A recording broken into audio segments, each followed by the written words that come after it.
मुंबई दूरदर्शन केंद्रात जागतिक दूरसंचार आणि माहिती समाज दिन 2025 मोठ्या उत्साहात साजरा करण्यात आला। हा कार्यक्रम IETE, BES आणि IET यांनी त्यांच्या अध्यक्ष आणि कार्यकारी समिती सदस्यांसह संयुक्तपणे आयोजित केला होता।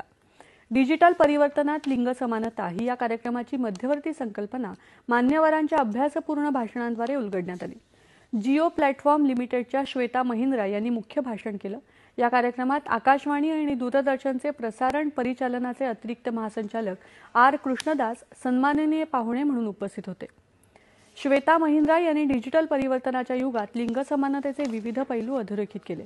महिलांच्या पूर्ण सक्षमीकरणासाठी, माहितीपूर्ण निर्णय घेण्यास सक्षम करण्यासाठी आणि सामाजिक प्रगतीला अडथळा आणणारे छळ, गैरवापर आणि शोषणाचे धोके कमी करण्यासाठी व्यापक लिंग डिजिटल दरी त्वरित दूर करणं आवश्यक आहे यावर त्यांनी भर दिला।